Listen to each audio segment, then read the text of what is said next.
Shalom, selamat malam, saudara-saudara yang dikasihi Tuhan Yesus Kristus. Selamat berjumpa dalam renungan pada malam hari ini.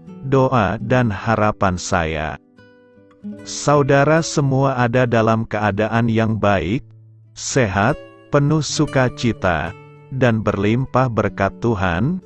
Sebelum kita mendengarkan renungan firman Tuhan, mari sama-sama kita berdoa. Bapa kami yang di sorga, Bapa dalam nama Tuhan Yesus Kristus, Bapa yang baik, Tuhan yang selalu mengasihi dan peduli kepada kami bersyukur untuk berkat kemurahan Tuhan.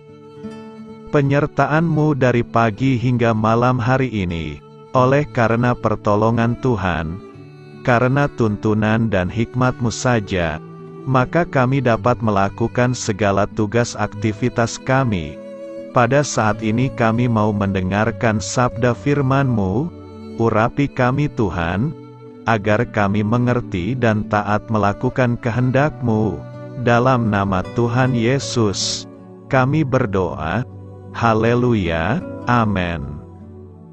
Sahabat suara kasih, ayat pembacaan Alkitab kita hari ini terambil dari Mazmur 103 ayat yang kedua sampai 5. Mazmur 103 ayat 2 sampai 5. Pujilah Tuhan hai jiwaku, dan janganlah lupakan segala kebaikan-Nya.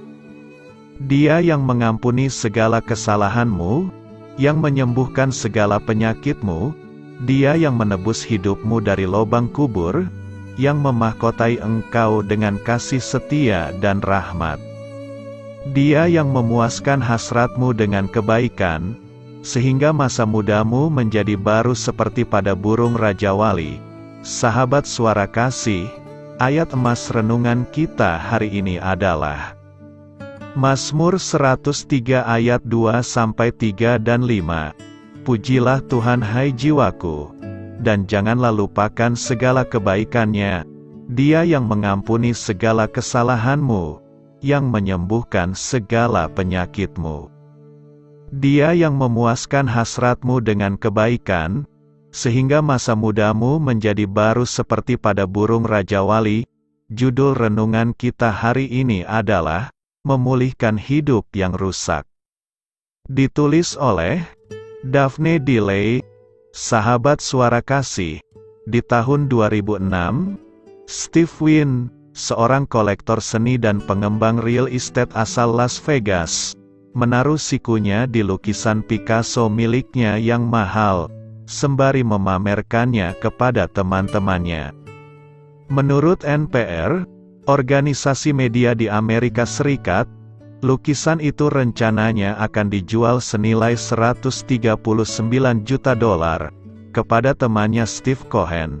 Tukang perbaikan lukisan berkata bahwa lukisan ini hanya diharga sekitar $85 juta, tetapi hal itu tidak menghentikan Steve Cohen untuk membelinya senilai $155 juta, jauh di atas harga aslinya senilai $16 juta.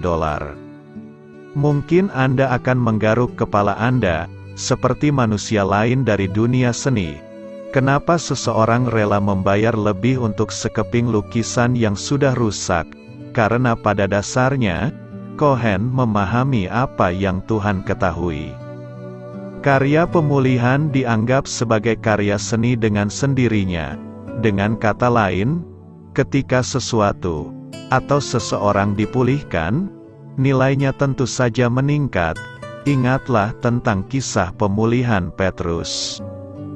Dia menyangkal Tuhan Yesus sebanyak 3 kali, dengan tegas mengatakannya kepada dia, dan setiap orang yang ada di sana, bahwa dia tidak akan pernah melakukan hal seperti itu. Menurut saya yang paling menggema dari kisah Petrus adalah bagaimana dia menangis dengan penuh kesedihan setelah dia menyadari kegagalannya. Saya pernah mengalaminya. Saya yakin dia berpikir bahwa dia tidak mungkin lagi dipakai Tuhan. Lalu Tuhan Yesus melakukan sesuatu yang indah. setelah menyatakan dirinya kepada Petrus dan beberapa orang lainnya, sesaat setelah kebangkitannya, Tuhan Yesus berkata, tertulis di dalam Yohanes 21 ayat 17, kata Yesus kepadanya untuk ketiga kalinya, Simon anak Yohanes, apakah engkau mengasihi aku? Maka sedih hati Petrus, karena Yesus berkata untuk ketiga kalinya, apakah engkau mengasihi aku? Dan ia berkata kepadanya, Tuhan, engkau tahu segala sesuatu. Engkau tahu bahwa aku mengasihi engkau. Kata Yesus kepadanya, gembalakanlah domba-dombaku. Setelah Petrus beberapa kali menyangkal dia, Tuhan Yesus bertanya kepada dia, apakah engkau mengasihi aku? Itu semacam kuas pemulihan yang menyapu kanvas yang rusak. Tuhan Yesus sendiri memulihkan nilai Petrus. Kita bisa menemukan ilustrasi yang serupa di kitab Ezra. Saat pembangunan kembali Bait Allah, Alkitab berkata seorang pria tua yang menyaksikan Bait Allah yang pertama, yang sebelumnya dihancurkan, yang menangis dengan sedih, ketika fondasi yang baru didirikan oleh orang-orang muda dengan sorak-sorai dan sukacita. Kenapa pria tua itu menangis? Karena ketika Tuhan memulihkan yang telah rusak, hilang atau dicuri, nilainya kembali baru. Sahabat suara kasih, hal yang sama juga terjadi atas Anda dan saya. Kita pernah terhilang, hancur dan terpisah dari Tuhan. Beberapa dari kita mengalaminya berkali-kali, tetapi Tuhan kita adalah pemulihan yang agung. Sementara musuh membuat kita merasa, jika Tuhan tidak mungkin akan memakai atau menginginkan kita kembali, tetapi kebenarannya justru sebaliknya. Marilah kita renungkan, karena Anda sudah dipulihkan, nilai Anda menjadi eksponensial di mata Tuhan. Saya berdoa sama seperti Tuhan Yesus mengungkapkan kepada Petrus, nilai dan panggilan besar yang dia miliki dalam hidupnya, Anda juga harus menyadari betapa berharganya Anda bagi kerajaan Allah. Amin. Tuhan Yesus memberkati. Saudara yang terkasih, demikianlah renungan kita pada malam hari ini. Semoga menjadi berkat dan kebaikan bagi kita semuanya. Dan untuk menutup renungan kita pada malam hari ini, marilah kita berdoa. Bapa kami yang di sorga, Bapa di dalam nama Tuhan Yesus Kristus, kami bersyukur Bapa, karena Engkau memberikan begitu banyak berkat di dalam hidup kami. Ajarlah kami Bapa, untuk selalu mengucap syukur kepadamu setiap hari. Terima kasih juga Bapa, untuk pertolongan, penyertaan, dan juga atas berkat-Mu. Kami berbahagia dan bersyukur Bapa, atas kebaikan Tuhan di dalam hidup kami. Terima kasih untuk penyertaan-Mu Bapa, di sepanjang hari yang telah kami lewati. Hingga pada malam hari ini, kami boleh bersyukur lagi di hadapan-Mu Bapa, melalui doa dan renungan malam hari ini. Terima kasih untuk firman-Mu pada hari ini Tuhan. Kami mau belajar dan terus belajar tentang firman-Mu. Firman-Mu yang menguatkan dan meneguhkan iman percaya kami. Firman-Mu yang mengubahkan kehidupan kami.